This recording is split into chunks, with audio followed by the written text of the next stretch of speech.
Yesu akawaambia. Twende pamoja. Basi Yesu akawaambia wale Wayahudi waliomwamini, ninyi mkikaa katika neno langu, mmekuwa wanafunzi wangu kweli kweli, tena mtaifahamu kweli,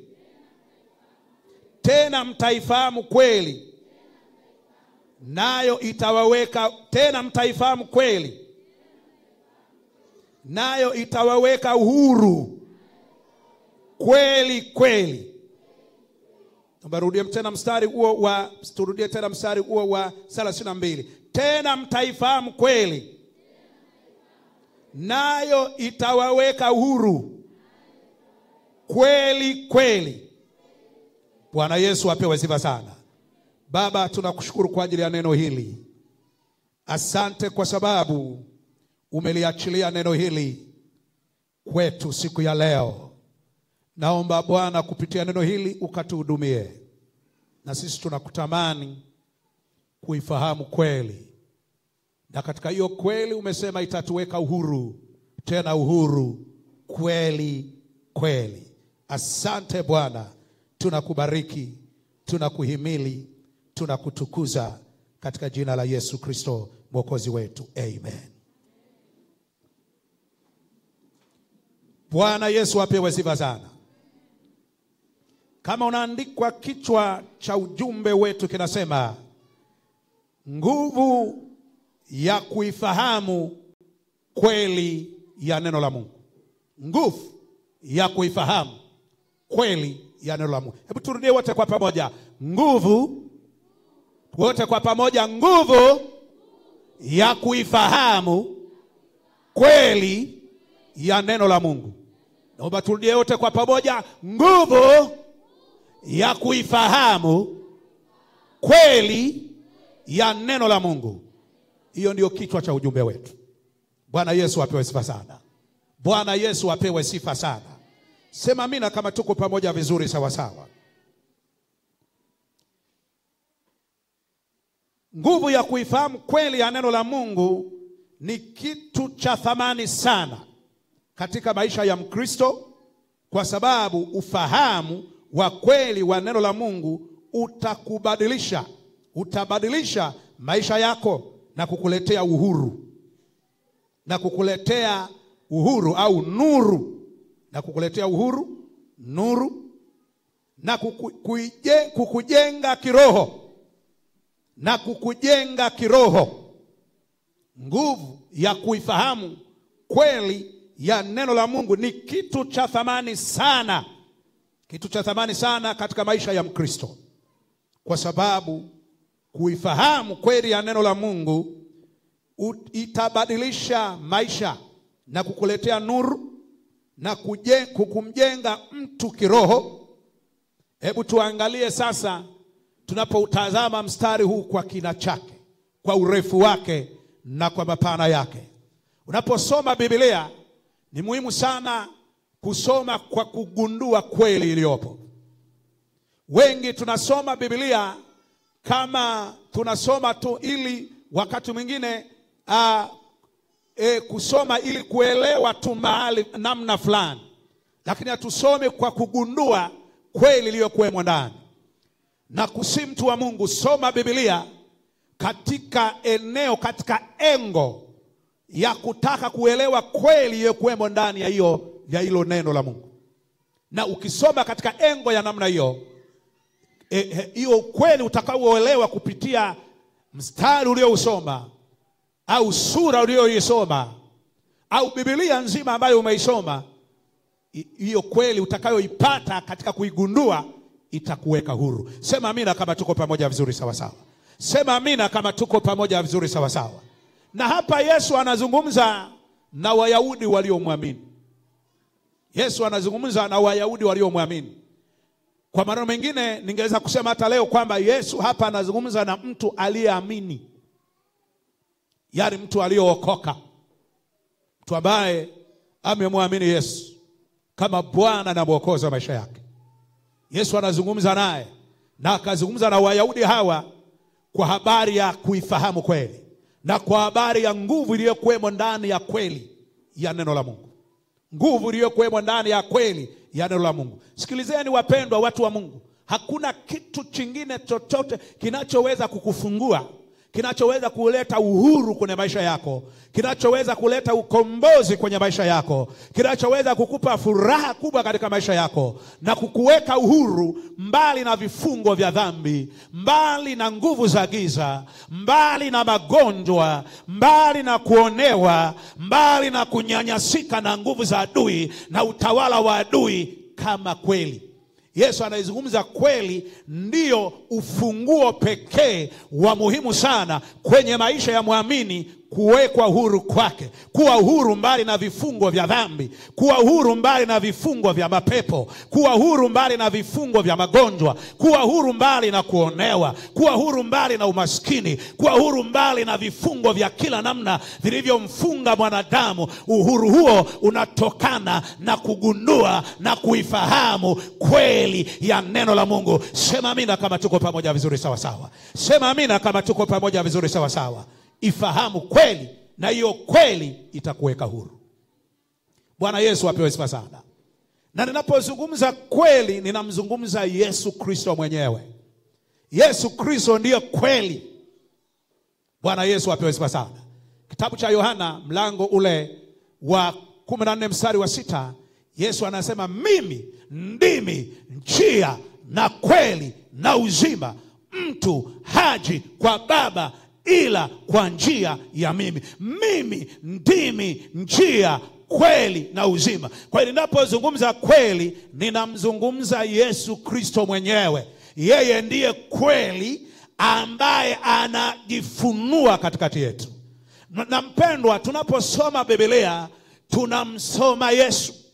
Tunaposoma Biblia tunafunuliwa kumwelewa Yesu jinsi alivyo. Haleluya. Mgeukie jirani yako mwambie, unaposoma Biblia. Mgeukie jirani yako mwambie, unaposoma Biblia, unaposoma Biblia unafunuliwa kumwelewa Yesu jinsi alivyo. Bwana Yesu apewe sifa sana. Bwana Yesu apewe sifa sana. Kwa maana yeye ndiye kweli. Na maandiko mengi yanathibitisha kwamba ninapozungumza kweli ni Yesu, kwa sababu neno la Mungu mwenyewe ni Yesu Kristo mwenyewe. Bwana Yesu apewe sifa sana. Neno la Mungu mwenyewe ni Yesu Kristo mwenyewe. Bwana Yesu Kristo apewe sifa sana. Biblia inasema katika Yohana 1:1, hapo mwanzo kulikuwako neno, naye neno alikuwako kwa Mungu, naye neno alikuwa Mungu. Huyo akaja kwetu, akakaa kwetu, tukauona utukufu wake, utukufu kama wa mwana pekee atokaye kwa Baba, amejaa neema na kweli. Sema amina kama tuko pamoja vizuri sawa sawa. Kwa hiyo ninapozungumza kweli, ninamzungumza Yesu Kristo mwenyewe. Hili neno limemfunua Yesu jinsi alivyo. Hili neno limefunua kweli ambaye ndio Yesu Kristo mwenyewe katika maisha yetu. Kwa maneno mengine, tunapoifahamu kweli, tunamfahamu Yesu. Na tukimfahamu Yesu, tutawekwa uhuru. Sema amina kama tuko pamoja sawa sawa. Sema amina kama tuko pamoja vizuri sawa sawa. Sasa kuna mambo machache tuyaangalie kabla ya kuangalia undani wa ujumbe wetu siku ya leo. Mambo machache tunayaangalia katika mstari huu. Jambo la kwanza, Yesu anasema, basi Yesu akawaambia wale Wayahudi waliomwamini, ninyi mkikaa katika neno langu. Jambo la kwanza, hauwezi kuifahamu kweli bila kukaa ndani ya neno la Mungu. Haleluya. Haleluya. Hebu mgeukie jirani yako mwambie, hauwezi kuifahamu kweli bila kukaa ndani ya neno la Mungu. Na ninapozungumza kukaa katika neno la Mungu, ninazungumza habari ya kwamba kulijua neno la Mungu, lakini kuliishi neno la Mungu na kulitenda neno la Mungu kama unayotakiwa kulitenda. Hauwezi kusema ninaifahamu kweli au nimekaa kwenye neno la Mungu wakati ulitendi neno. Hulijui, hata kama unalijua haulitendi neno. Unapokosa kulitenda neno, maana yake unakuwa nje na neno. Bwana Yesu atusaidie sana. Bwana Yesu atusaidie sana. Bwana Yesu atusaidie sana. Kwa hiyo ni muhimu sana sana sana. Jambo la kwanza la muhimu Yesu analilieleza kwamba haiwezekani kuifahamu kweli kama hamjakaa. Yesu anawaambia wanafunzi wake, anawaambia Wayahudi hapa waliomwamini.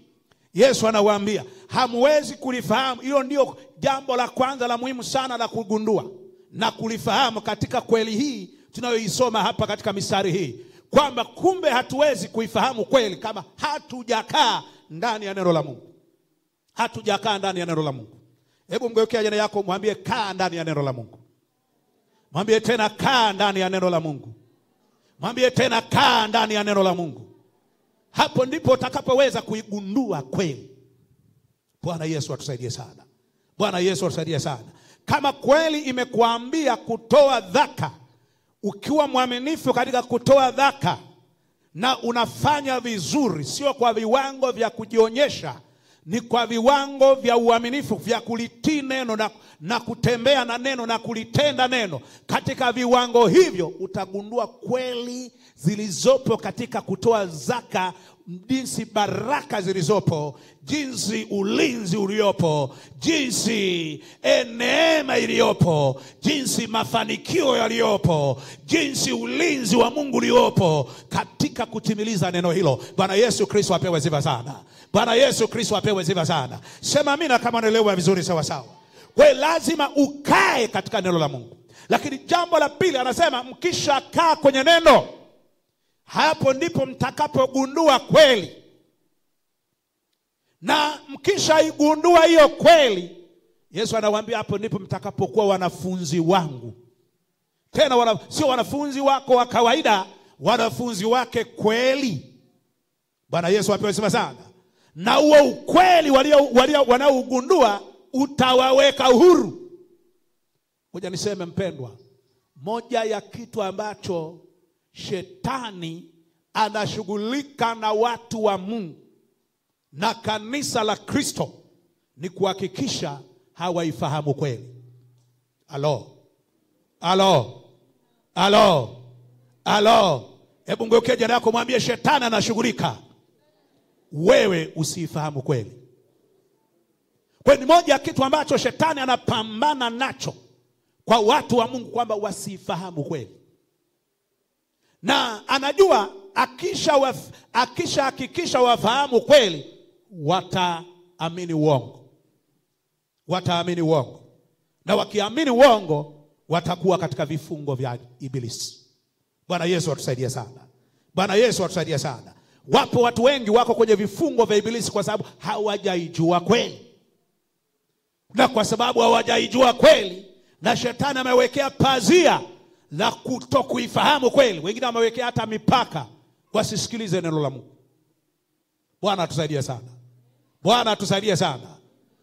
Tunapoangalia hata ndugu zetu tunawaona wanateseka, wengine kwenye mapepo, yani anateswa na mashetani. Alafu anaamini, ameaminishwa uongo na waganga wa kienyeji. Wanamwambia kwamba chukua hii ilizi, alafu iweke, mapepo yatatoka. Anashangaa amevaa ilizi, bado mapepo yanamtesa. Anaambiwa kunywa kombe hili, ili kombe litaondoa majini. Anashangaa na kunywa lile kombe, bado majini yanamtesa pale pale. Shetani hataki watu waifahamu kweli. Hataki watu waijue kweli. Kwa sababu msingi wa kuijua kweli ni kumjua Yesu. Bwana Yesu apewe sifa sana. Bwana Yesu apewe sifa sana. Wanayonielewa mpigie Bwana makofi ya shangwe na vigelegele kwa Yesu. Msingi wa kuijua kweli ni kumfahamu Yesu. Na ukimfahamu Yesu utawekwa huru. Haleluya. Bwana apewe sifa sana. Na Biblia inazungumza uhuru utakayowekwa, sio uhuru wa kawaida. Unajua kuna uhuru wa kawaida. Sizungumzi uhuru tulioupata mwaka 61 kama nchi yetu ya Tanzania. Sizungumzi huo. Sizungumzii uhuru wa kutembea katika nchi. Sizungumzii uhuru wa kuongea. Bwana Yesu atusaidie sana. Ninazungumzia uhuru wa kuwa mbali na vifungo vya mapepo. Ninazungumzia uhuru wa kuwa mbali na vifungo vya dhambi. Bwana Yesu atusaidie sana. Ninazungumzia uhuru wa kuwa mbali na maonevu ya shetani. Uhuru huo unapatikana tu kwa watu wa Mungu kuigundua kweli, kuifahamu kweli. Bwana Yesu atusaidie sana. Unaweza ukawa kanisani na ukahudhuria vizuri, lakini kwa kutogundua kweli, kuna eneo utakuwa umefungwa. Kuna eneo una vifungo navyo. Kuna wengine wana vifungo vya mawazo. Wamefungwa katika mawazo potofu. Lakini anapoigundua kweli, kweli inamfungua kutoka kwenye mawazo potofu. Bwana Yesu Kristo atusaidie sana.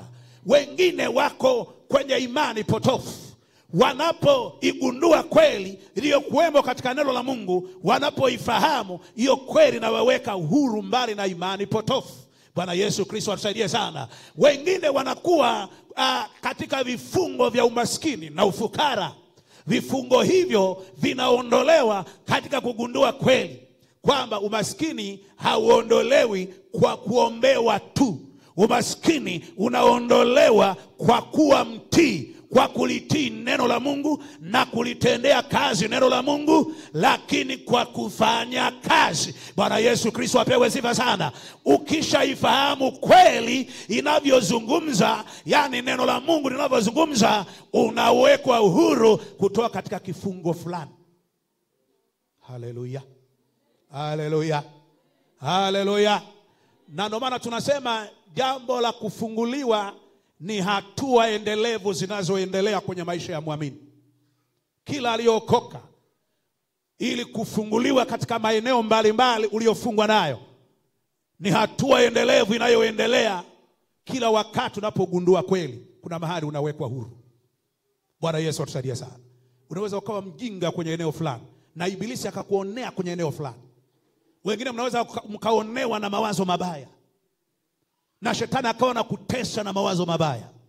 Mwingine shetani akawa na kutesa na ndoto zinakutesa. Unaishi katika maisha ya kuonewa na mandoto mabaya, mandoto machafu. Mpendwa, eneo hilo huwezi kufunguka bila kuelewa kweli. Ukifahamu kweli utafunguliwa. Wengine wanaonewa na mapepo ya zinaa, yani yanawatesa, mapepo ya uzinzi. Kila ukilala unaota unazini na mtu.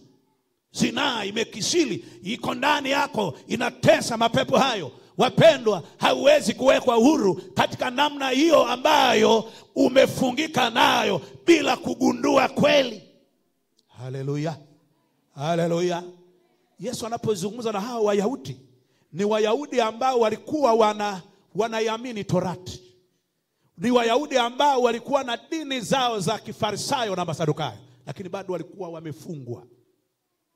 Bwana tusaidie sana. Ni Wayahudi ambao walikuwa uzao wa Ibrahimu, lakini bado wamefungwa. Na hata Yesu alipowaambia mtaifahamu kweli, na hiyo kweli itaweka huru, akasema sisi hatujawahi kuwa watumwa wa mtu wakati wowote. Hata hapo walizungumza uongo Wayahudi. Walishakuwa watumwa miaka 400 Misri, 430. Lakini walishakuwa watumwa Babylon miaka 70. Lakini hata hapo walizungumza uongo, kwa sababu hawakuwa na kweli ndani yao. Wakasema hatujawahi kuwa watumwa wa mtu wakati wote. Lakini Yesu hakutaka kueleza utumwa wa Babeli wala utumwa wa Misri waliopitia Wayahudi.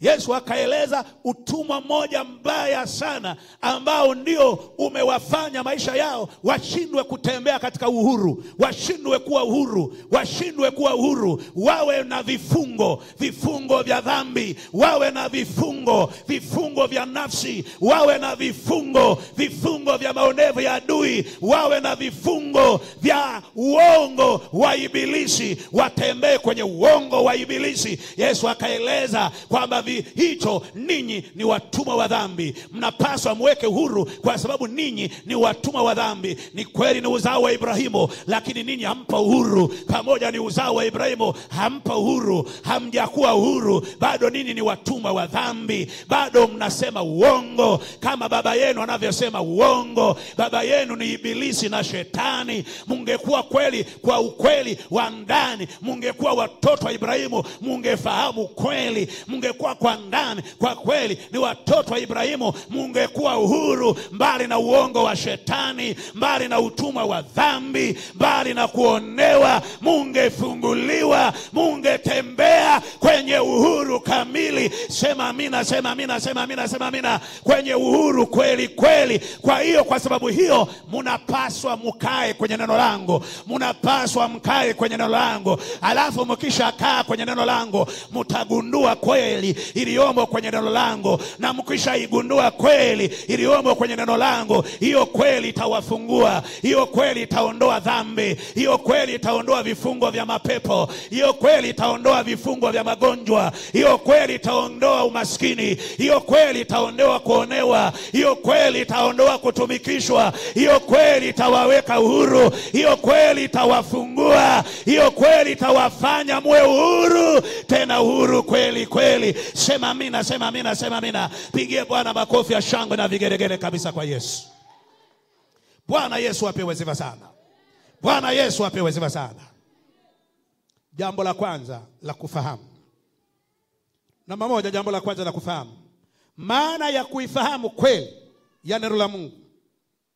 Fahamu kweli ya neno la Mungu ni kuelewa ukweli wa Mungu kwa ufunuo wa Roho Mtakatifu, si kwa akili za kibinadamu peke yake, bali ni kuelewa kusudi la Mungu au mapenzi ya Mungu na tabia ya Mungu iliyo ndani ya maandiko. Naomba nirudie tena pointi hiyo nzuri sana. Iliyo ndani ya maandiko, yani neno. Wewe mwambie jirani yako neno. Mwambie jirani yako neno. Mwambie jirani yako neno. Naomba nirudie tena pointi hiyo muhimu sana. Maana ya kuifahamu kweli ya neno la Mungu ni ufahamu wa kweli ya neno la Mungu ni kuelewa kweli ya Mungu. Lazima uipate kweli ndani yake hapo. Kuelewa kweli ya Mungu kwa ufunuo wa Roho Mtakatifu, si kwa akili za kibinadamu peke yake. Ni kuelewa kusudi la Mungu katika hilo andiko au katika hayo maneno. Ni mapenzi ya Mungu, kuyaelewa mapenzi ya Mungu yaliyokuwepo katika hilo neno, na tabia ya Mungu iliyokuwepo katika hiyo, ndani ya hilo neno, yani ndani ya maandiko ya neno la Mungu. Bwana Yesu atusaidie sana. Bwana Yesu atusaidie sana. Humu ndani ya maandiko, humu ndani ya maandiko, humu ndani ya Biblia, Mungu amejifunua. Yesu amejifunua. Amejifunua kweli yake ilivyo. Uelewa huu wa kuelewa ukweli uliokuwemo ndani ya neno la Mungu ni ufunuo tunaupata sio kwa akili za kibinadamu. Ni ufunuo tunaupata kwa Roho Mtakatifu. Bwana Yesu apewe sifa sana. Ndio maana unaposoma neno lazima mtafute Roho Mtakatifu akufunulie kweli zilizomo ndani ya hilo neno. Vinginevyo utaondoka kuwa maamuman. Yani unaondoka uelewi kitu. Bwana Yesu atusaidie sana. Hujagundua kitu kilichopo ndani ya hiyo kweli. Katika kila mstari, katika kila chapter ndani ya Biblia, katika kila sura, Mungu amezifunua kweli kadhaa za kutusaidia sisi. Bwana Yesu apewe sifa sana. Bwana Yesu apewe sifa sana. Bwana Yesu apewe sifa sana. Hakuna mahali popote katika Biblia, na ndio maana Biblia ni kitabu cha ajabu sana. Ni kitabu zaidi ya vitabu vingine vya kawaida. Ni kitabu ambacho kinashinda vitabu vyote. Bwana Yesu apewe sifa sana. Ni kitabu kinachoshinda vitabu vyote, kwa sababu kitabu hiki kimebeba kweli ya Mungu. kimebeba tabia ya Mungu katika maisha yetu sisi. Kama tunataka kuiona tabia ya Mungu, Mungu amejifunua katika neno lake. Bwana Yesu apewe sifa sana. Kama tunataka kuyaona mapenzi ya Mungu, kuyafahamu, Mungu amejifunua kupitia neno lake. Bwana Yesu apewe sifa sana. Kama tunataka kuona makusudi ya Mungu ambayo ameyekusudia katika maisha yetu, Mungu amejifunua katika neno lake. Vinginevyo utaishi kwenye maisha ya utumwa. Na niwaambie wapendwa, katika siku hizi ambazo ni za hatari sana, shetani anashughulika usielewe kweli ili uishi kulingana na dunia inavyoenenda. Utawaza kama dunia inavyowaza. Utatembea kama dunia inavyotembea. Utatenda kama dunia inavyotenda, kwa sababu hujagundua kweli. Ukigundua kweli ya neno la Mungu, ukifahamu kweli ya neno la Mungu, maisha yako hayataishi kama dunia inavyoishi. Maisha yako yataishi sawa sawa na kweli unayoifahamu katika neno la Bwana. Sema amina kama tuko pamoja vizuri sawa sawa. Sema amina kama tuko pamoja vizuri sawa sawa. Sijui unanielewa mpendwa. Sijui unanielewa mpendwa. Bwana Yesu apewe sifa sana. Hapa Yesu anaonyesha kwamba ukweli wa neno la Mungu una nguvu ya kutuweka huru. Hapa Yesu anaeleza kwamba ukweli wa neno la Mungu una nguvu ya kutuweka huru kutoka katika dhambi, hofu, ujinga, upotofu wa kiroho. Yesu anaeleza kwamba ukweli wa neno la Mungu unaweza kutuweka huru kutoka katika dhambi, kutoka katika ujinga. Kuna wakati mwingine mambo mengine yanakupata kwa sababu ya ujinga wa kutokuielewa kweli. Bwana Yesu atusaidie sana. Bwana Yesu atusaidie sana. Bwana Yesu atusaidie sana. Lakini upotofu wa kiroho, yani imani potofu. Wakati mwingine unaamini vitu, mpaka leo umeokoka bado unaamini miko. Mtu wa Mungu anaamini miko. Anasema mwiko kwetu kutaja chumvi usiku. Yani mtu anapokuja kuomba chumvi, usiseme chumvi. Mwiko. Nataka nikuambia, ukitembea kwa namna hiyo, tambua unatembea kwenye vifungo vya mapepo ya kiukoo. Bwana Yesu atusaidie sana. Bwana Yesu atusaidie sana. Mwiko. Unaambiwa mwiko. Sio mwiko kwetu, yani usimpe mtu mwiko. Anapokuja kuomba mwiko, usiku usimpe. Au sio anapofanya hivyo, weka na majivu. Weka na, hayo ni masharti. Hiyo miko ni masharti ya mapepo na majini ya familia. Ni masharti ya mizimu ya familia. Na watu wa Mungu bila kujua, wengine wanayatii mizimu hiyo.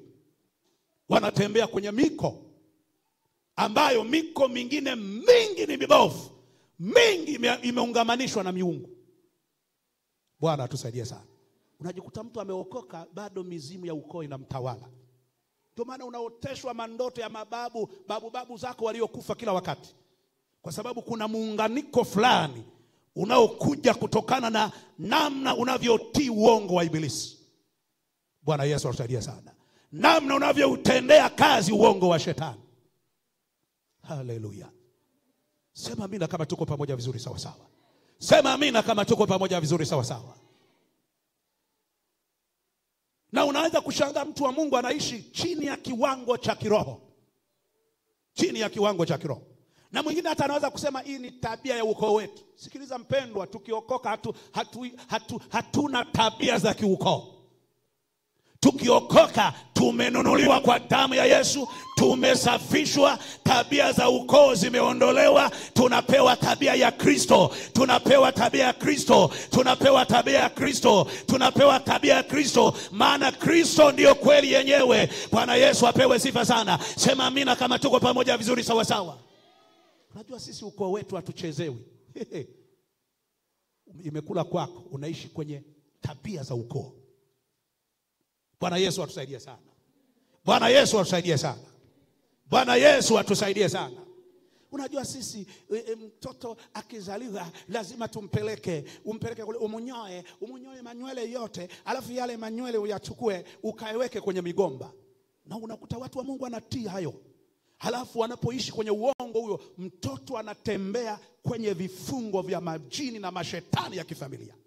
Unashangaa mtoto ni wewe suko. Anarisi maroho ya nyumbani kulia familia. Nini? Kuna mtu hajaigundua kweli, anaendelea kutembea kwenye uongo wa adui. Na shetani anataka utembee kwenye uongo wa adui. Bwana Yesu atusaidie sana. Bwana Yesu atusaidie sana. Shetani anakudanganya, anakuambia, "Hai, wewe sasa una umri wa miaka mingapi?" Inaenda miaka 30. Sasa miaka 30 wewe utaolewa kweli? Utaolewa kweli? Yaani miaka 30 nani atakutaka? Sikiliza, sisi kiroho hatuangalii miaka. Mungu anaweza kukupa kwa majira yoyote na nyakati yoyote, maana Mungu hafungwi na muda. Mungu hafungwi na muda. Mungu hafungwi na muda. Mungu hafungwi na muda. Mungu hafungwi na muda. Bwana Yesu apewe sifa sana. Sema amina kama tuko pamoja vizuri sawa sawa. Ukigundua kweli hutaishi kwa uongo, na mara nyingi watu wanaoishi kwa uongo wanaishi kwenye vifungo vya dhambi. Bwana Yesu atusaidie sana. Bwana Yesu atusaidie sana. Bwana Yesu atusaidie sana. Bwana Yesu atusaidie sana. Bwana Yesu atusaidie sana. Sema amina kama tuko pamoja vizuri sawa sawa. Unaweza kumshangaa mtu aliokoka vizuri, lakini baadaye nini kinamwangusha? Aliamini uongo wa shetani. Hajaifahamu kweli. Anaangalia mazingira yake yalivyo. Shetani anamuaminisha uongo kulingana na mazingira. Anaacha kumwamini Mungu. Mungu anaweza kutenda. Alimtendea Sara kupata mtoto akiwa na miaka 90 na Ibrahimu akiwa na miaka 100. Bwana Yesu apewe sifa sana. Bwana Yesu apewe sifa sana. Sema amina kama tuko pamoja vizuri sawa sawa. Sema amina kama tuko pamoja vizuri sawa sawa. Kwa sababu gani? Mungu hafungwi na umbali wala hafungwi na muda. Bwana tusaidie sana. Jambo la muhimu katika kuelewa hili, kwamba tunapolifahamu neno la Mungu, tunaelewa mapenzi ya Mungu. Tunapofahamu neno la Mungu, katika hiyo kweli ya kwanza ya muhimu tunayoelewa, tunapolifahamu neno la Mungu, tunayaelewa mapenzi ya Mungu kwetu. Ninapozungumza mapenzi ya Mungu, ninazungumza kile ambacho Mungu anataka ukitende, namna ambavyo Mungu anataka uwe. Bwana apewe sifa sana. Unajua sisi ni hali yetu ni hii, ukoo wetu ni huu. Ukoo wetu huwa wafikagi form 6. Ukoo wetu huwa wafikagi hawaolewagi. Sisi katika koo zetu huwa hawaolewagi. Sisi katika koo zetu huwa mtu akaagi na mume. Na mtu unakuta anaamini, anatembea kwenye uongo huo wa adui. Bwana Yesu atusaidie sana. Hayajui mapenzi ya Mungu makamilifu. Lakini katika mapenzi ya Mungu makamilifu, unapoifahamu kweli, ya unapolifahamu neno la Mungu, unagundua wazi ya kwamba Mungu anapokupa kuolewa, kwamba wewe na mume wako hakuna kinachoweza kukutenganisha. Kilichoruhusiwa kwenye Biblia isipokuwa ni mauti peke yake ndiyo inayoruhusiwa ikutenge, kifo peke yake. Sema amina, sema amina, sema amina, sema amina. Sema amina kama unaelewa vizuri sawa sawa. Pigie Bwana makofi ya shangwe na vigeregele kwa Yesu. Haleluya. Kuna wengine wanajiandaa, nasema unajua sisi tukifikaga na mwanaume ukiishi naye muda fulani, miaka 5 lazima muachane. Ndio familia zetu zilivyopo. Mkiishi naye kwa miaka 10 lazima muachane. Sikiliza wewe uliokoka, huo ni uongo wa adui. Wewe uliokoka, Mungu anakupa unapoingia kwenye agano wewe na mume wako katika kufunga ndoa, agano hilo kinachoruhusiwa kutenga agano hilo ni kifo peke yake. Sema amina kama tuko pamoja vizuri sawa sawa. Sema amina kama tuko pamoja vizuri sawa sawa. Pigia Bwana makofi ya shangwe na vigeregere kwa Yesu. Mwingine adui anamtesa, pengine ni ugonjwa, na anaweza kuamini juu ya ugonjwa ule. Akaona kaspaka, akaupa ugonjwa, akasema huu ni ugonjwa wetu. Huu ni ugonjwa wetu. Ni ugonjwa wangu. Ni ugonjwa wa familia yetu. Ni ugonjwa wetu. Sikiliza, si tuliokoka hatuna hilo. Tukigundua kweli ya neno la Mungu, tunagundua ya kwamba magonjwa yalishughulikiwa tayari msalabani. Magonjwa yalishughulikiwa tayari msalabani. Yesu anasema kwa kupigwa kwake sisi tumepona. Tunapogundua hivyo, tunakamata hilo neno, tunatamkia huo ugonjwa kwamba wewe ugonjwa, kama ni pumu ya familia, mimi sio wa pumu ya familia. Kwa kupigwa kwa Yesu mimi nimepona. Kama ni kansa ya familia, mimi sio wa kansa wa familia. Kwa kupigwa kwa Yesu mimi nimepona. Sema amina, sema amina, sema amina. Mimi sio wa vichomi vya familia. Mimi sio wa vidonda vya tumbo vya familia. Mimi sio wa kuumwa kipanda uso kama familia. Kwa kupigwa kwa Yesu mimi nimepona. Unapogundua kweli hiyo, ukaichukua kweli hiyo, hiyo kweli itakuweka huru.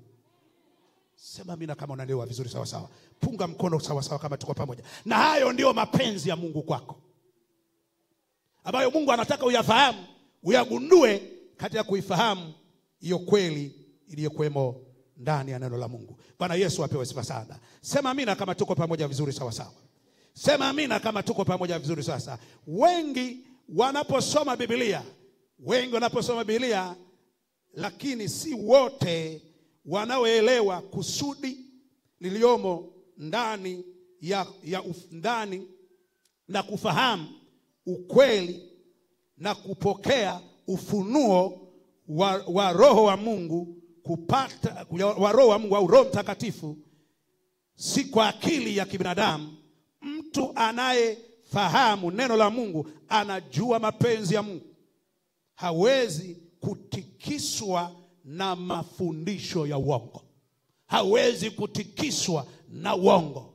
Hawezi kutikiswa na mafundisho ya uongo. Hawezi kutikiswa na majaribu. Bwana Yesu atusaidie sana, kwa sababu ndani ameigundua kweli. Ameyagundua mapenzi ya Mungu. Bwana Yesu atusaidie sana. Kitabu cha Zaburi 119 mstari wa 130 anasema, kuingia kwa maneno yako kunanitia nuru, kunaniletea ufahamu kwa wajinga. Yani neno la Mungu linapoingia ndani yako, unapolisoma linapoingia ndani yako, linakuletea nuru. Yani hiyo nuru ndiyo kweli yenyewe. Alafu hiyo kweli inaondoa ujinga. Bwana tusaidie sana. Inaondoa ujinga, kutokuelewa. Kutokuelewa. Wanasema hivi, eneo ambalo hujaelewa unakuwa mjinga kwenye hilo eneo. Bwana tusaidie sana. Bwana tusaidie sana. Bwana tusaidie sana. Sasa kweli ya neno la Mungu lipo kuondoa ujinga na uelewe, ili utambue haki zako. Haleluya. Sema amina kama tuko pamoja vizuri sawa sawa. Sema amina kama tuko pamoja vizuri sawa sawa. Sijui tuko pamoja vizuri sawa sawa. Katika kitabu cha Hosea 4 mstari wa 6 anasema, watu wangu wanaangamia kwa kukosa maarifa. Watu wangu wanaangamizwa kwa kukosa nini? Maarifa. Maarifa hayo ni kweli iliyokuwemo ndani ya neno la Mungu. Hayo ndio yanatupa maarifa. Bwana Yesu apewe sifa sana. Ufahamu ukweli wa neno la Mungu utamfungua mtu macho na kuona njia za Mungu katika maisha yake. Ufahamu wa kufahamu kweli iliyokuwemo katika neno la Mungu itamfunua mtu macho yake ya kiroho, mtazamo wake wa kiroho na wa maisha yake, na atagundua kweli iliyokuwemo ndani ya neno la Mungu. Bwana Yesu atusaidie sana. Namba mbili, nguvu inayotokana na ufahamu wa kweli wa neno la Mungu. Nguvu inayotokana na ufahamu wa kweli wa neno la Mungu. Ufahamu wa kweli wa neno la Mungu umletea mtu nguvu katika maeneo mengi ya maisha ya Mkristo. Ufahamu wa kweli wa neno la Mungu umletea mtu nguvu katika maeneo mengi ya maisha ya Mkristo. Bwana Yesu Kristo apewe sifa sana. Bwana Yesu apewe sifa sana. Eneo la kwanza linalokuletea nguvu. Eneo la kwanza linalokuletea nguvu katika pointi ya pili ni nguvu ya uhuru wa kiroho. Nguvu ya uhuru wa kiroho. Kuna watu wamefungwa kiroho. Haleluya. Naomba watoto tafadhali, walimu watoto mzingatie, watoto sio wanatoka wakati wa ibada, kuwa na utulivu. Bwana Yesu apewe sifa sana. Na mko hapo kwa sababu ya hilo, pamoja na mashemasi. Kusiwe na utokaji usiokuwa na sababu. Kuwe na utulivu wakati wa neno la Mungu. Bwana apewe sifa sana.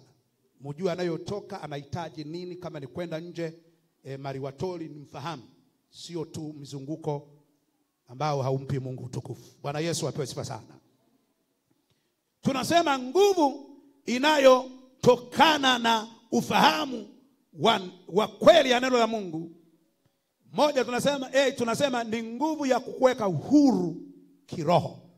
Mtu akijua ukweli wa Mungu, shetani hawezi kumdanganya tena katika uongo wake. Uongo uvunjika mbele ya ukweli. Uongo unavunjika mbele ya ukweli. Bwana Yesu atusaidie sana. Bwana Yesu atusaidie sana. Utaona wakati Biblia inazungumza katika kitabu kile cha Wakorintho wa kwanza, uongo unavunjika mbele ya ukweli. Wakorintho wa kwanza, Wakorintho wa pili samahani, ni Wakorintho wa pili mlango ule wa 3 mstari wa 17. Wakorintho wa pili mlango wa 3 mstari wa 17. Wakorintho wa pili mlango wa 3 mstari wa 17. Maandiko yanasema, basi Bwana ndiye roho lakini alipo roho wa Bwana hapo ndipo penye uhuru. Bwana ndiye roho. Alipo roho wa Bwana hapo pana uhuru. Mtu anapoigundua kweli ya Mungu, nguvu ya kuigundua kweli ya Mungu inakuweka uhuru kiroho. Shetani hawezi kukufunga tena katika maisha yako ya rohoni. Bwana Yesu atusaidie sana. Bwana Yesu atusaidie sana.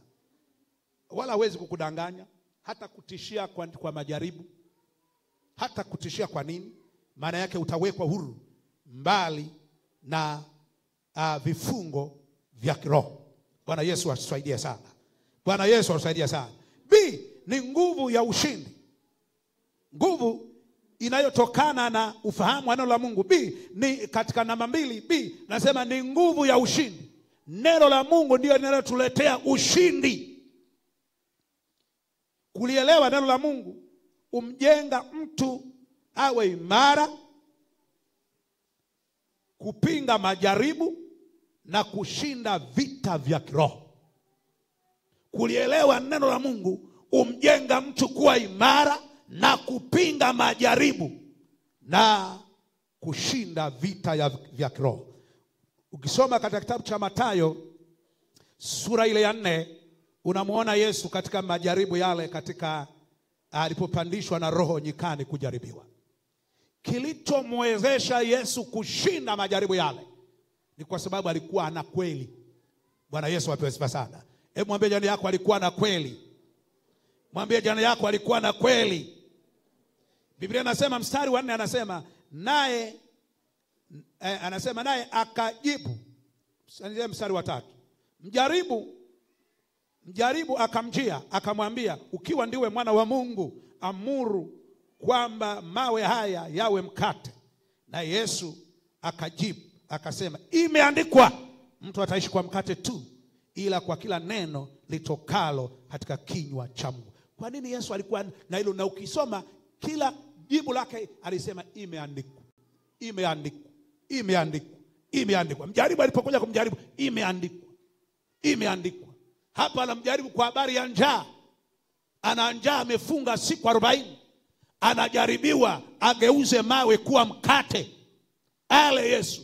Yesu anamwambia shetani, imeandikwa. Mtu ataishi kwa mkate tu, bali ataishi kwa kila neno litokalo katika kinywa cha Mungu. Bwana Yesu apewe sifa sana. Ibilisi akashindwa. Nini kilichomsababisha Yesu kushinda? Ni kufahamu kweli, ni kuwa na kweli, na kuitenda ile kweli, na kuitumia kweli katika uongo. Bwana apewe sifa sana. Na nataka nikwambie mpendwa, ukitaka ushinde majaribu, mara nyingi majaribu yanayoletwa na ibilisi au na dunia yako nje na uongo, yani yako ndani ya uongo wa shetani. Shetani mara zote anayapambisha katika uongo wa kuamini uongo. Kwamba isee wewe hivi unaendelea. Ndugu moja alisema, dada moja nakumbuka alikuwa kule mnadani, akaona hakuna anayemchumbia, hakuna anayemuita, hakuna anayemsema hata kwamba Bwana nakupenda. Akasema sasa mimi nitakalo kuja naliwe, atakayekuja kwangu na atakuja, maana muda unaenda. Anayekuja yoyote aje, anayekuja mimi sichagui tena. Tachagua paka lini? Hata wapendwa wenyewe hakuna anayeniambia hata mmoja kwamba nakupenda. Sasa nachagua paka lini? Anaamini uongo wa Ibilisi. Dada yule akasema atakaye kuja na aje. Likaja bwana, akaja kaka, baba limoja linaonekana lilibaba. Akalikubali, likamtia mimba, likamzalisha. Kuja kugundua baadaye ni mganga wa kienyeji. Too late. Mwambie jirani yako too late. Muda umechelewa. Bwana Yesu atusaidie sana. Sizungumzi sio ushuhuda wa kubamba, ni ushuhuda wa wazi. Huyo dada tumemshughulikia sisi, kujaribu kumsaidia, hana namna ya kuondoka. Halafu liganga likajua shetani alivyo mwanaalamu, akapiga double vitoto yani mwaka tata. Ndio anakuja kugundua baadaye kwamba huyu ni mganga wa kienyeji. Ana vitoto viwili tata vimefuatana mwaka. Unaondokaje hapo? Bwana Yesu atusaidie sana.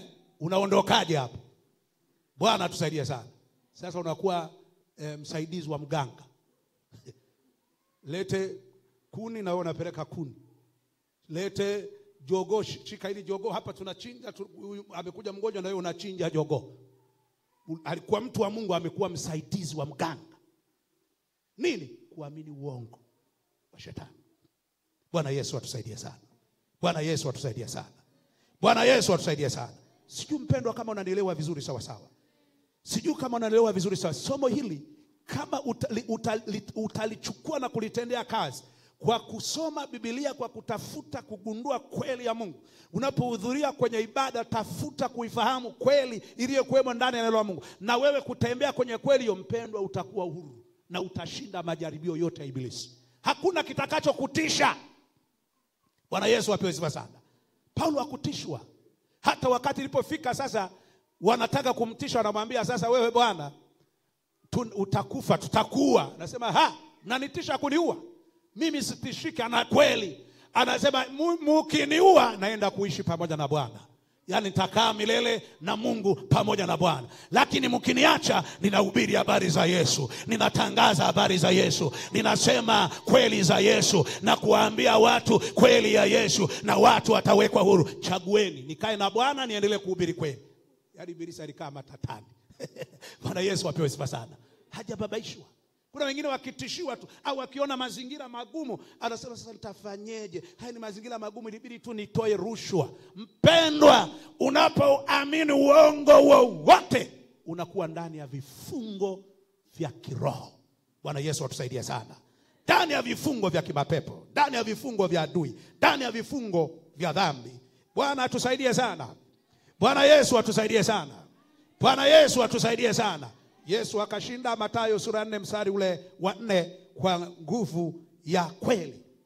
Nguvu ya kweli huleta ushindi juu ya dhambi na juu ya majaribu mbalimbali. Lakini si nguvu ya kweli ya kuifahamu neno la Mungu inaleta, ni nguvu inayobadilisha maisha ya mtu. Ni nguvu inayobadilisha maisha ya mtu, inayomfanya mtu mzima kubadilika, kutokuwa wa kawaida, kutotembea kwa mitazamo ya dunia, kwa misemo ya dunia, kwa maisha kama dunia inavyoishi. Anakuwa ni mtu mwingine mwenye mitazamo ya kiroho, anaishi kiroho, anatembea kiroho, anatenda sawasawa na kweli ya neno la Mungu iliyokuwemo ndani yake. Sema amina kama tuko pamoja vizuri sawasawa. Inabadilisha maisha ya mtu. Neno la Mungu ukilifahamu, neno la Mungu ukifahamu kweli, inabadilisha tabia, fikra, mtazamo wa mtu. Inabadilisha tabia kwa ujumla, inabadilisha fikra kwa ujumla, inabadilisha mtazamo kwa ujumla. Mtazamo wako utabadilika. Hutatazama kama dunia inavyotazama. Hutatazama kama ulimwengu unavyotazama. Hutatazama kama vijana wanavyotazama. Hutatazama kama dunia inavyokuona. Hutatazama kama watu wanavyokutazama. Utatazama sawa sawa na kweli inavyozungumza ya neno la Mungu katika maisha yako. Sema amina, sema amina, sema amina. Hutafikiri sawa sawa na dunia inavyofikiri. Hutafikiri sawa sawa na watu wanavyofikiri. Kuna watu wengine wanaishi kufikiri sawa sawa na watu wanavyokufikiri. Watu wanakufikiri maskini na wewe unajifikiria maskini.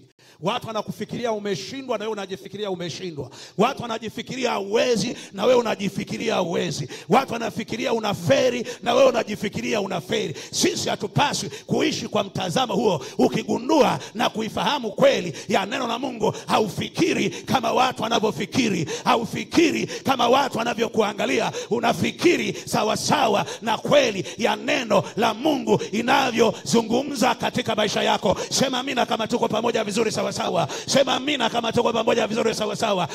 Hata nilipo mnyonge, hata wakati ambapo naonekana niko down, wakati ambapo naonekana niko down, ninajifikiri sawa sawa na neno la Mungu. Nasema ya kwamba nitainuka tena, nitainuka tena, nitakuwa na nguvu tena, nitakuwa na uwezo tena, nitakabiliana tena. Namwambia adui, niangukapo nitainuka, sitakaa. Sema amina, sema amina, sema amina. Ukizani ya kwamba umeniweka chini, mimi sikai hapo, maana nitainuka tena, nitavipiga vita tena, kwa sababu ninajua ninayo kweli. Nina mahali gani natakiwa niwepo. Mimi sitaki kuwepo hapo chini, natakiwa niwepo hapo juu. Natakiwa niwepo hapo juu, kwenye viwango vya juu, kwenye utendaji wa juu, kwenye kiwango cha kiroho cha juu, kwenye mtazamo wa kiroho wa juu. Sema amina, sema amina, sema amina, sema amina. Kwenye ufahamu wa juu sana wa kumjua Mungu. Sikubali shetani nigaragaze kwenye ufahamu wa chini.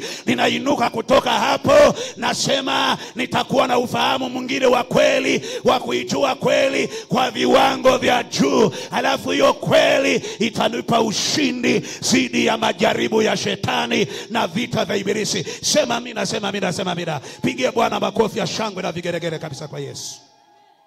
Haleluya, haleluya.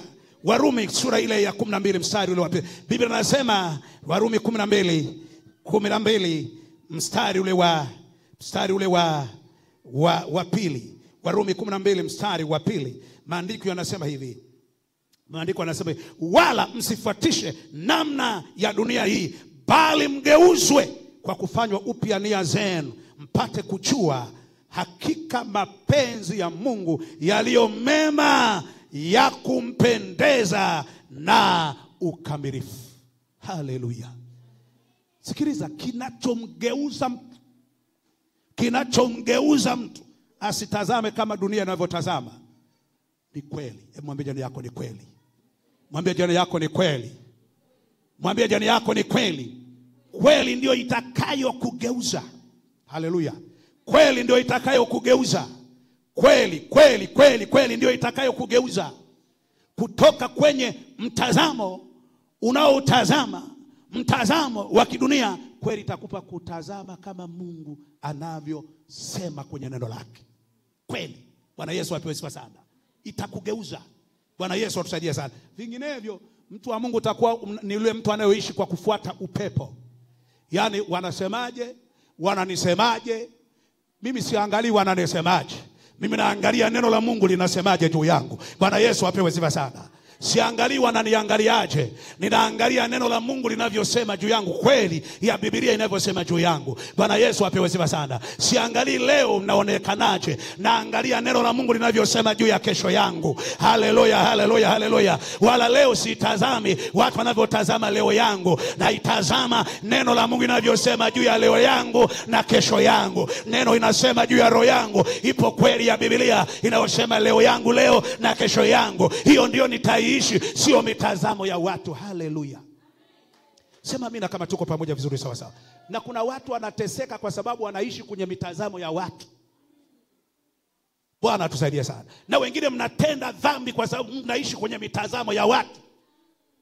Bwana atusaidie sana. Baada ya kuishi kwenye mitazamo ya neno la Mungu. Hivi mimi wananisemeje? Mimi, yani ni mimi peke yangu. Mimi peke yangu ndio ameniona hivi. Huo ni mtazamo. Wewe unamwangalia mtu anakusemaje? Anakutazamaje? Bwana Yesu apewe sifa sana.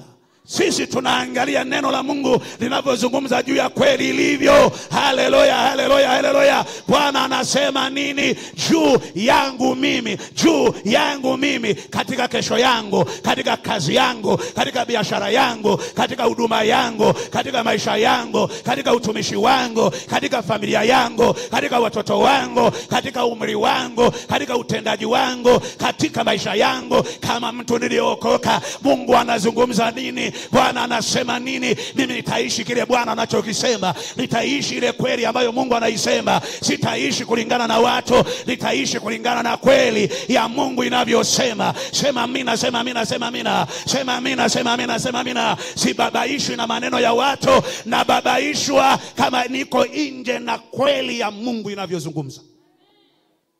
Haleluya. Haleluya. Haleluya. Haleluya.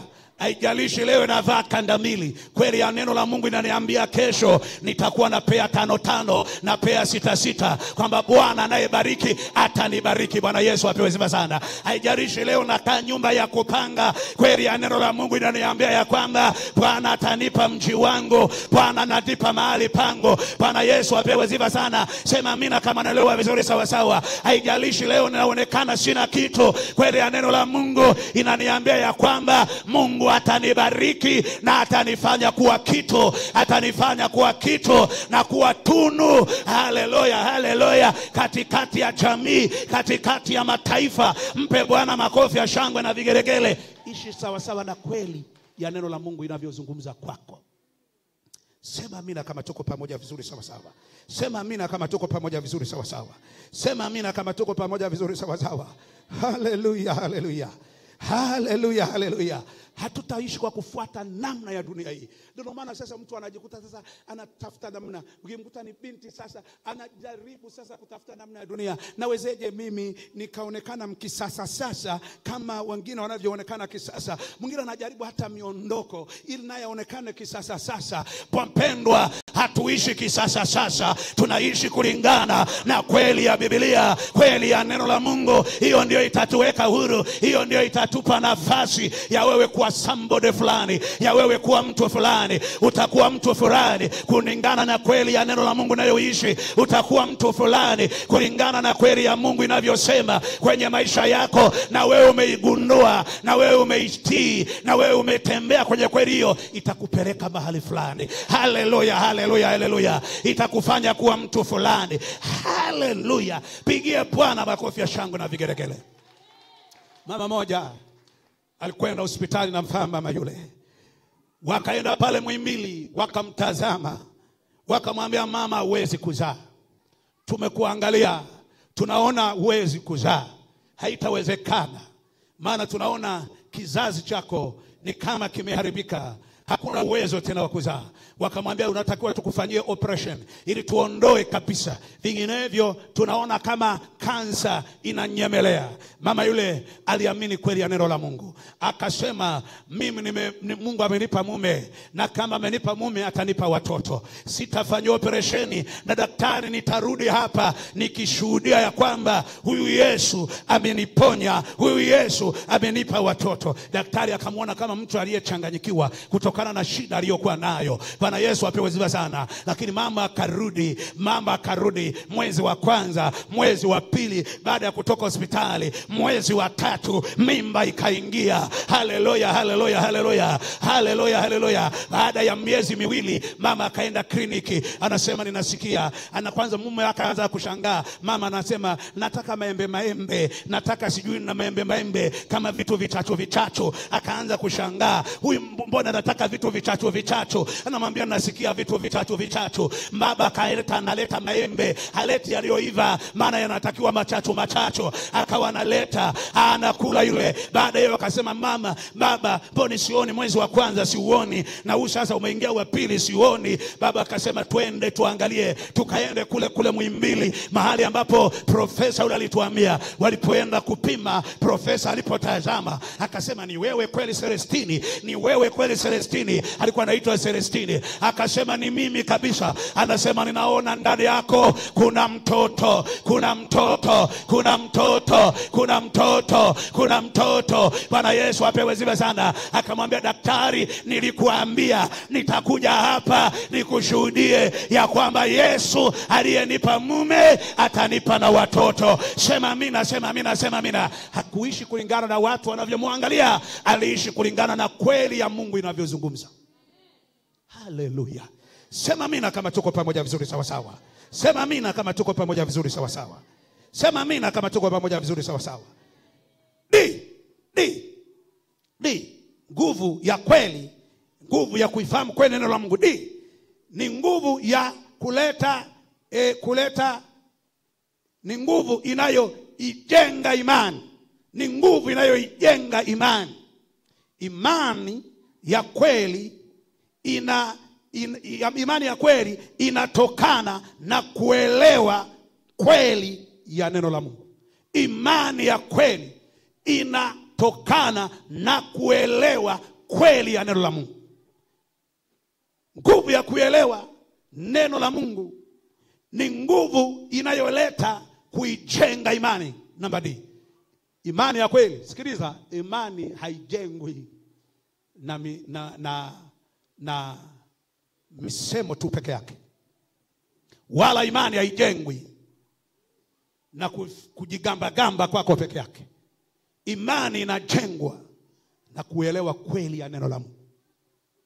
Bwana Yesu atusaidie sana. Bwana Yesu atusaidie sana. Kitabu cha Warumi sura ile ya 10 mstari wa 17. Biblia inasema basi imani chanzo chake ni kusikia, na kusikia huja kwa neno la Kristo. Basi imani chanzo chake ni kusikia, na kusikia huja kwa neno la Kristo. Imani ya kweli huja katika kuelewa kweli ya neno la Mungu. Wengi wanaojikuta wameingia hata kwenye mkumbo wa imani potofu ni kutokuwa na kuelewa kweli ya neno la Mungu ilivyo. Ndio maana anaweza akaja nabii hapa akakurubuni akafanya anayoyataka. Hata wengine akawaambia hapa leo nimekuja na mavi ya upako, na akakwambia mavi hayo ukiwa kwenye chakula chako magonjwa yanaondoka, na watanunua watu mavi. Watanunua. Bwana Yesu atusaidie sana, kwa sababu ni mavi ya mtumishi wa Mungu. Bwana Yesu atusaidie sana. Hii hatari sana. Hatari sana. Tena katika kizazi hiki, katika nyakati hizi. Yaani mtu akijiita tu, na wengi, mwingine mmoja nimemwona rafiki yangu, naye sasa hivi anajiita apostle. Kashangaa huyu naye sasa ni apostle. Maana sasa wanatafuta majina, mataito makubwa makubwa, na wanafikiri huduma ni cheo. Ukiziangalia zile huduma sio cheo, hakuna cheo pale. Hata aliposema wa kwanza, haina maana ya wa kwanza kama title, kama cheo. Ina maana ya wa kwanza kama wajenga msingi. Bwana Yesu apewe sifa sana. Naye akatoa wengine kuwa mitume, wengine kuwa manabii kama wajenga msingi. Tumejengwa chini ya fundisho la mitume na manabii, na Yesu Kristo ndiye jiwe kuu la pembeni. Maana yake Yesu ndiye tunayemfuata. Bwana apewe sifa sana. Ndiye jiwe. Mafundisho yote hayo tuliyokuwa nayo katika Biblia tangu Agano la Kale mpaka Agano Jipya ni mafundisho ya mitume na mafundisho ya manabii. Bwana Yesu apewe sifa sana. Hakuna fundisho la jingine lolote, na hakuna msingi utakaojenga mwingine zaidi ya msingi wa neno hili lililofundishwa, ambao ni mafundisho ya mitume na manabii. Bwana Yesu apewe sifa sana. Bwana Yesu apewe sifa sana. Wewe ukajenga msingi mwingine. Kwa hiyo hakuna mtume leo anaweza kusema mimi mjenga msingi, mimi mjenga. Msingi ulikushajengwa tayari. Bwana apewe sifa sana. Katika mafundisho ya mitume wale 12 wa Bwana wetu Yesu Kristo, na katika mafundisho ya manabii, msingi ulikushajengwa tayari. Na Yesu ndiye jiwe kuu la pembeni, kwamba wote tunapaswa kumfuata Yesu. Msingi ulishawekwa na wote tunapaswa kumfuata Yesu. Mafundisho hayo yote yanatujenga kumfuata Yesu. Tangu Agano la Kale, tangu kitabu cha Mwanzo mpaka Ufunuo wa Yohana, kinajenga kumfuata Yesu. Na kwa kweli sura nzima, Biblia nzima yani ujumbe mkubwa wa Biblia nzima unamtangaza Yesu mkombozi. Tangu kitabu cha Mwanzo mpaka kitabu cha Ufunuo wa Yohana kinamtangaza Yesu mkombozi. Bwana Yesu Kristo apewe sifa sana. Kitabu cha Mwanzo kinamtangaza Yesu mkombozi atakayekuja kukomboa kizazi cha Adamu, kizazi cha Adamu kilichoharibiwa, kizazi cha Adamu kilichoharibiwa, kilichopoteza mamlaka, kilichopoteza ufunguo, kilichopoteza mamlaka. Yesu anatangazwa kama kitabu cha Mwanzo kwamba uzao wa mwanamke utakuja umponde shetani kichwa. Anatangazwa hiyo tangu kitabu cha Mwanzo. Bwana Yesu Kristo apewe sifa sana. Lakini kitabu cha Kutoka, Yesu anatangazwa kama mwana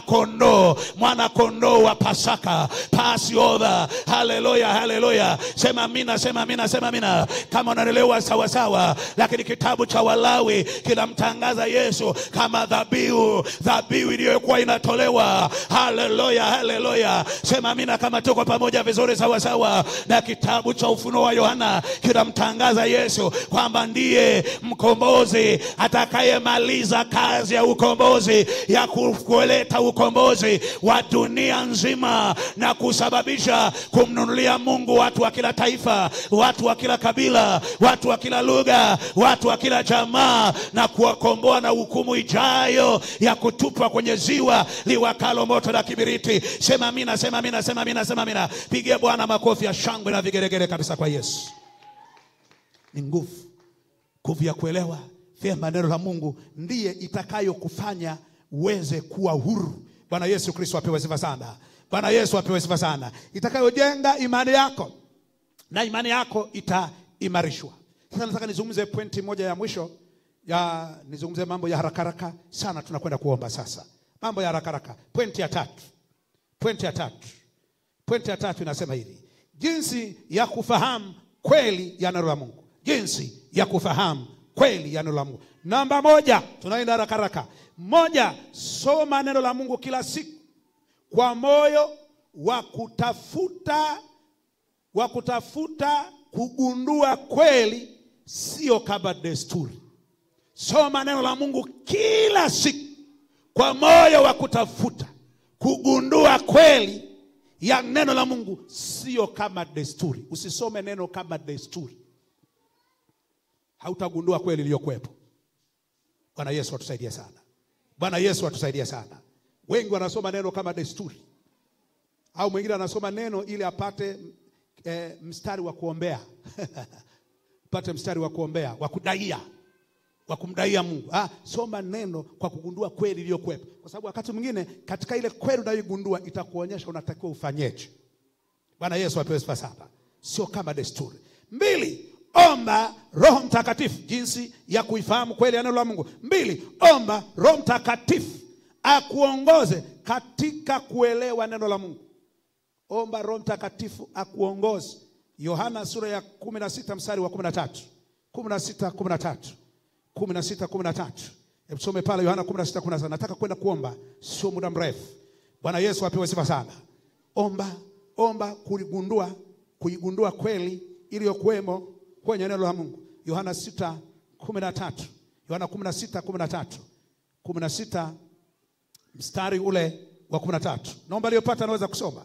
16 mstari wa 13. Biblia inasema, lakini yeye atakapokuja, huyo Roho wa kweli, atawaongoza awatie katika kweli yote, kwa maana atanena kwa shauri.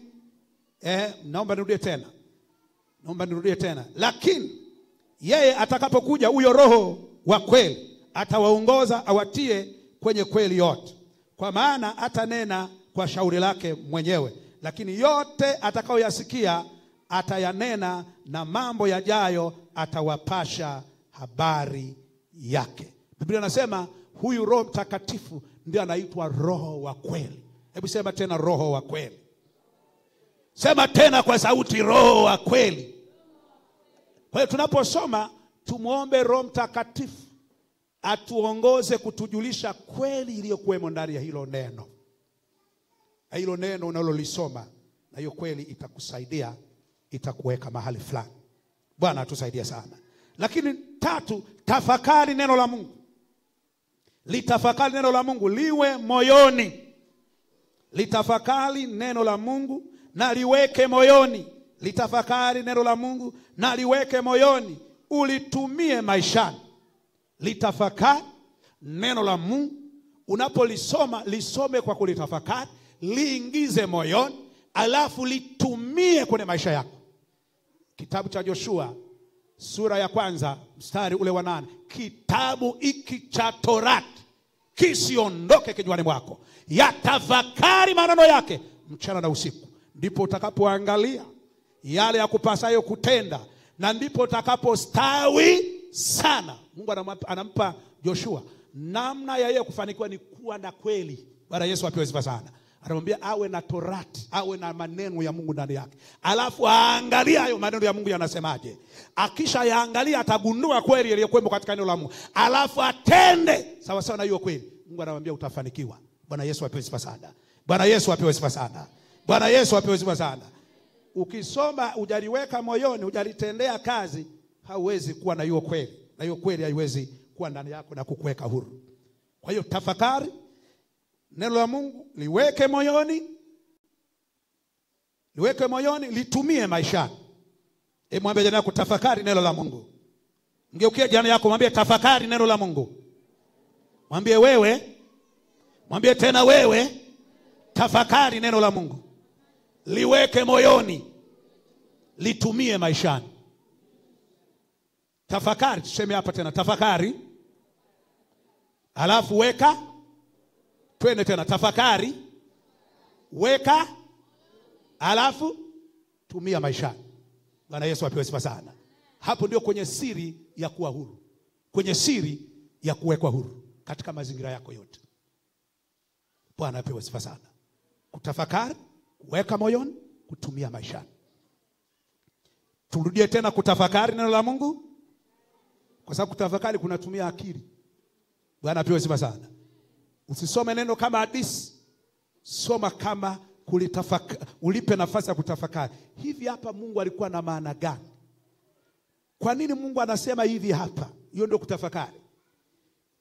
Kuna kweli gani iliyokuwemo hapa? Bwana apewe sifa sana. Ukishaigundua ile kweli, weke moyoni. Bwana apewe sifa sana. Sema tena tafakari neno la Mungu, weka moyoni, tumia maishani. Naomba tufanye wote kwa pamoja. Kuna kitu kinafanyika hapo kwako. Tafakari neno la Mungu, weka moyoni, tumia maishani. Tena tafakari neno la Mungu, weka moyoni, tumia maishani. Bwana apewe sifa sana. Kwa hiyo mtu wa namna hiyo lazima ana matokeo atakayoyaona ya kuwa huru, ya kuwekwa huru katika mazingira yake yote. Bwana Yesu atusaidie sana. Hutafungwa na dhambi, hutafungwa na mitego ya ibilisi, hutafungwa na vifungo vya kiroho, hutanyanyasika. Utatembea kama mtu ambaye una ufahamu wa kumwelewa Yesu, na utatembea kuifahamu nafasi yako katika Kristo. Unajua ukifahamu kweli, utaijua nafasi yako katika Kristo, wewe ni nani. Haleluya. Haleluya. Unafikiri kuna mtu mmoja hapa babaishu, unasikia anasema mtoto wa rais. Kwani anababaishwa? Anajua nafasi yake. Kwamba mimi ni mtoto wa president. Bwana apewe sifa sana. Mkitaka kuniweza mimi, mumuweze kwanza rais, ndipo mtaniweza. Hamsipomweza rais, hamwezi kuniweza. Mimi ni mtoto wa rais. Bwana apewe sifa sana. Mtu ambaye anaichua kweli, anajijua, anaifahamu nafasi yake katika Kristo, wala babaishwi. Hakuna shetani limajini atakayekubabaisha, au mazingira atakayekubabaisha, paka uamue kumpa nafasi ibilisi. Yani utamwambia shetani, unibabaishi, mimi najijua ni nani. Umeniletea hili jaribu, hili mboni ni chakula changu. Bwana Yesu apewe sifa sana. Yani hili mboni natoboa, maana hata kuna hili jaribu Mungu wangu ananifanyia mlango wa kutokea. Sema amina, sema amina, sema amina. Wewe umeniletea jaribu, lakini Mungu ananitengenezea mlango wa kutokea. Haleluya. Haleluya. Haleluya. Yani unaniletea jaribu la kuumwa, Mungu ananitengenezea mlango wa kutokea. Na mlango wa kutokea, yeye ni Yehova Rafa. Yeye ni Yehova Rafa, Bwana aniponyae. Haleluya. Sema amina kama tuko pamoja vizuri sawa sawa. Lakini mwambie jirani yako lakini. Mwambie tena lakini. Pointi ya 4 inasema hivi, jinsi ya kulifahamu kweli neno la Mungu. Pointi ya 4 inasema hivi katika namba 3 na katika ile pointi ya 4 katika namba 3 ya jinsi ya kuifahamu kweli ya neno la Mungu. Namba 4 inasema litii neno, litii neno, litii neno. Ufahamu wa kweli uja katika kutii. Litii neno. Ufahamu wa kweli uja kwenye utii. Kama hautii neno huwezi kupata ufahamu. Huwezi kuipata hiyo kweli. Litii neno. Likikwambia hivi fanya, likisema hivi fanya. Ndio alichogundua yule Mariamu mama yake na Yesu. Alipowaona divai imetindika akasema ninajua hapa kuna mtu ana neno. Huyo akisema msiliache neno hata moja lianguke chini. Akisema huyo amesema kweli. Na muujiza unapatikana kwa hiyo kweli atakaoisema huyo. Akawaambia watumishi, lolote atakalowaambia fanyeni. Siri iko hapo kwenye hiyo kweli atakalowaambia fanyeni. Watumishi wakashika. Mimi nawapenda wale watumishi. Wale watumishi nawapenda sana. Maana yake walipoambiwa lolote atakalowaambia fanyeni, walifanya, walijaza yale mabalasi. Bwana tusaidie sana. Wakayajaza. Haikuwa kazi ndogo, ilikuwa ni kazi kubwa. Yaani bila kumuuliza mama yake Yesu kwamba umetuambia atakatuambia lolote tufanye. Yesu akawaambia jarizeni mabarasi. Wakajariza mabarasi. Na wasomaji wa Biblia wanasema hata yalipojaa hayakugeuka kuwa divai. La pili Yesu akawaambia tekeni, pelekeni kwa mkuu wa meza. Ndio muujiza wa kwanza Yesu aliofanya Kana ya Galilaya. Nao hawakuuliza tu kwamba kwa nini tuliteka haya, mbona ni maji unataka tukapigwe? Unajua ilikuwa kupeleka kwa mkuu wa meza maji ambayo hayakuwa divai, ilikuwa ni kupigwa, ni kuhukumiwa. Unampeleka kwa mheshimiwa, vitu ambavyo sivyo. Lakini wale watumishi wakatenda, wakabeba yale maji, wakayachukua kama walivyotakiwa, wakayabeba wakayaleta kwa mkuu wa meza. Yalipofika kwa mkuu wa meza, maji yale kuanzia kwa mkuu wa meza yakawa divai, paka kule kwenye mabarasi yakawa divai. Sema amina, sema amina, sema amina. Siri ilikuwa ni katika kutii neno. Kweli unaweza kuifahamu pale unapotii neno la Mungu. Bwana Yesu atusaidie sana. Ndio maana hata wengine mpaka leo kuambia uaminifu katika kutoa mafungu ya 10 hawaamini. Anasema sasa nikiwa na hiki ndio na fungu la hela hii. Na watoto na school fees ya watoto, kodi ya nyumba nadaiwa kila, sasa natoa hii zaka alafu inakueje? Unatumia ile, unashangaa umetumia na madeni yameendelea kupa, hujalipa kodi na kile hujalipa na bado matatizo yako pale pale. Bwana Yesu asaidie sana. Ulizana unatatua tatizo, unashangaa tatizo limeongezeka. Bwana Yesu atusaidie sana. Bwana Yesu asaidie sana. Lakini ambao wamefunguliwa walishika hilo neno la kutoa zaka, wakafanya kwa uaminifu. Bwana apewe sifa sana. Wanakushuhudia viwango wanavyomuona Mungu. Hata katika mazingira magumu ambayo mambo yamebana huku na kule, wako na hiki wanashangaa Mungu amefungua mlango, Mungu amefungua mlango, Mungu amefungua mlango, Mungu amefungua mlango. Bwana Yesu apewe sifa sana. Na waache kuishi hiyo kweli. Pigie Bwana makofi ya shangwe na vigelegele kabisa kwa Yesu. Pigie Bwana makofi ya shangwe na vigelegele kwa Yesu. Pigie Yesu makofi ya shangwe na vigelegele kwa Yesu. Tena hiyo kweli. Litii neno. Ufahamu wa kweli uja katika kutii. Mwisho namba 5 jinsi ya kufahamu kweli ya neno la Mungu. Namba 5, shirikiana na waamini wengine katika mafundisho sahihi. Mafundisho sahihi ya maneno ya Mungu. Shirikiana nao. Unapokuja kwenye Bible study, unapokuja kwenye mafundisho ya Biblia na kanisani, kwa kushirikiana na waamini wengine, utagundua kweli za Mungu zinazofunuliwa na zitakuwezesha kuwa na hiyo kweli. Bwana Yesu apewe sifa sana. Bwana Yesu apewe sifa sana. Nasema hivi, nguvu ya ufahamu wa kweli ya neno la Mungu ni nguvu inayobadilisha maisha, inaleta ushindi na uhuru wa kiroho, wala si wa kimwili tu, ni uhuru wa kiroho. Na wale wanaoelewa vyema neno la Mungu watajua maandiko. Wale wanaoelewa vyema neno la Mungu watajua maandiko, basi wataishi kulingana na kweli iliyopo, na maisha yao yatabadilishwa toka utukufu hadi utukufu, toka utukufu hadi utukufu, toka utukufu hadi utukufu. Bwana Yesu apewe sifa sana. Bwana Yesu apewe sifa sana. Unajua Biblia inasema hivi, ukitaka watu wakunyweshe, yaani wakupe wewe vitu, wape wewe watu vitu. Halo? Punga namna kama tuko pamoja. Hivi wangapi mnapenda kupewa vitu na watu? Kila moja ni moyo wa mwanadamu. Kila moja ni moyo wa mwanadamu. Ukitaka upewe vitu, wape vitu watu. Bwana apewe sifa sana. Ukiwapa watu vitu, na wewe utapewa vitu. Hiyo ni kanuni ya kiroho. Maana yake hapo ni mtu ambaye ameishika hiyo kweli. Mwenzangu, ukiletewa vitunguu kutoka kule umesafiri, vya kwako peke yako. Hata jirani umpe kitunguu. Bwana tusaidie sana. Lakini ukimwona jirani anakuja na mkoba ametoka kusafiri kule, unavitamani, hautavipata, utaviangalia kwa macho tu. Halo? Halo? Kwa sababu huna kanuni hiyo. Unapenda watu wakupe soda? Toa soda na wewe. Bwana Yesu apewe sifa sana. Bwana Yesu apewe sifa sana.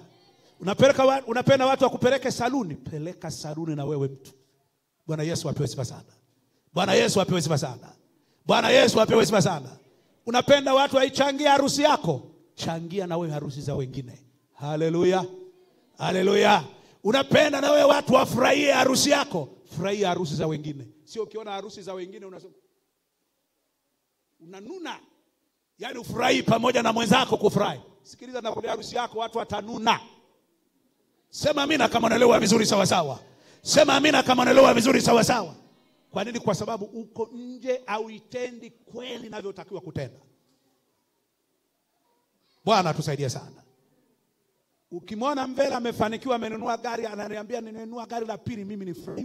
Ubarikiwe mtumishi wa Mungu. Mungu akubariki, nisikie vizuri. Asante sana kwa kuongeza gari ya pili. Ubarikiwe. Bwana akubariki sana. Nisikie vizuri. Sio nasema, yana anaongeza gari ya pili hajaniletea na mimi mchungaji. Bwana Yesu apewe sifa sana. Aongeze la pili, aongeze la tatu, aongeze la nne, la kwangu litakuja kwa majira yake. Mimi ninapofurahia kwa hiyo kweli ya kufurahia mwenzangu amefanikiwa, na mimi Mungu atanifanikisha, na Mungu atainua watu wa kufurahi pamoja nami. Sema amina kama tuko pamoja vizuri sawa sawa. Sema amina kama tuko pamoja vizuri sawa. Tenda kweli. Ukitenda kweli itakuweka huru. Simama pale ulipo kwa miguu yako. Simama pale ulipo kwa miguu yako. Nitasema ndio. Nitasema ndio. Ndio Bwana. Ndio Bwana. Ndio Bwana.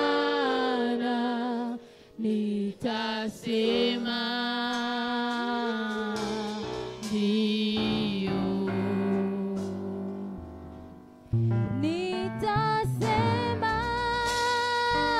naomba praise chukua. Tunamaliza huduma wote kwa pamoja. Nitasema ndio. Ndio Bwana. Ndio Bwana. Nitasema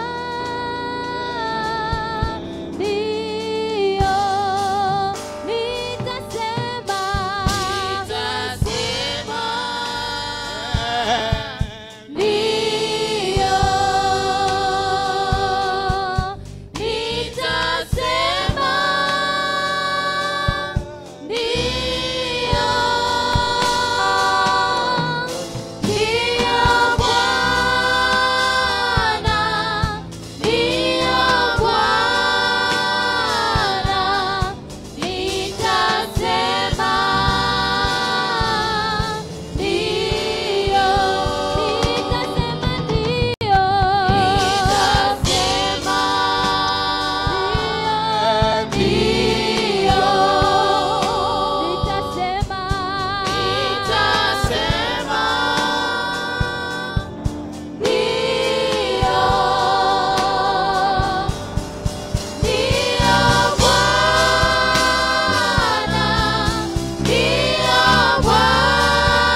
Nataka tuseme ndio kwa neno la Mungu.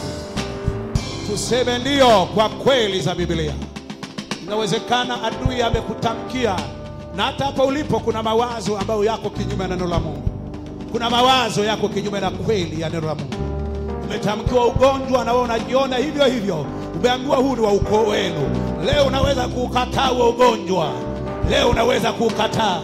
Leo unaweza kukataa. Ukaambia huo ugonjwa kwamba mimi kwa kupigwa kwa Yesu mimi nimepona.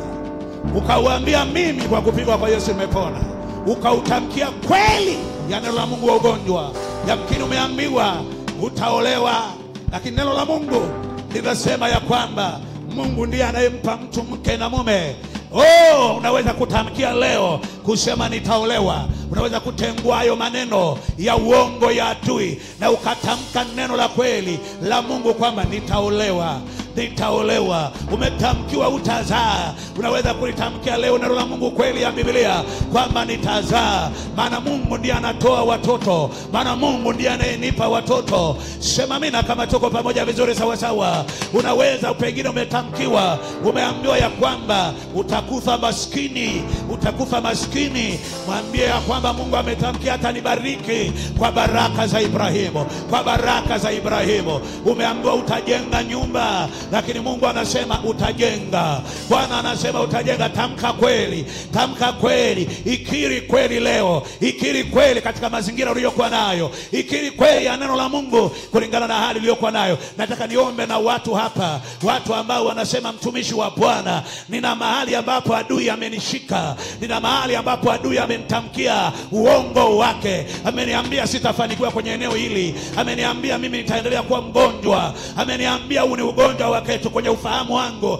Ameniambia hii ni hali ya kwangu. Leo nataka nitamkie kweli hiyo hali. Niambie mimi sio hivyo. Mimi nitakuwa hivyo. Naomba sogea hapa mbele. Wewe unaohitaji maombi, Roho wa Bwana anasema na wewe. Mahali ulipo sogea hapa tuombe na wewe. Sogea hapa tuombe na wewe. Ninakuita hapa sasa, sogea tuombe na wewe. Kuna mahali adui amekushika. Kuna mahali adui amekukamata. Kuna mahali umeshikiliwa. Kuna mahali ambapo umeamini uongo wa shetani. Kuna mahali ambapo hujaamini kweli. Kuna mahali ambapo umeamini hadisi, ndoto, hadisi na ndoto. Umeamini yale uliyoambiwa kwenye mila zenu, kwenye desturi zenu, kwenye mipango yako, kwenye shule. Pengine wamekutamkia shuleni kwamba wewe ni mjinga tu, utafeli. Leo tamka nitafaulu, maana Biblia inasema tunashinda na zaidi ya kushinda. Umetamkiwa kutokushinda. Leo tamka ninakwenda kushinda. Leo tamka ninakwenda kushinda. Umetamkiwa kuwa mgonjwa. Leo tamka nitakuwa mzima. Tamka nitakuwa mzima. Tamka nitakuwa mzima. Sitaendelea na magonjwa hayo. Sitaendelea na tabu hiyo. Sitaendelea na mazingira hayo yanayonizunguka. Nitasimama na kweli.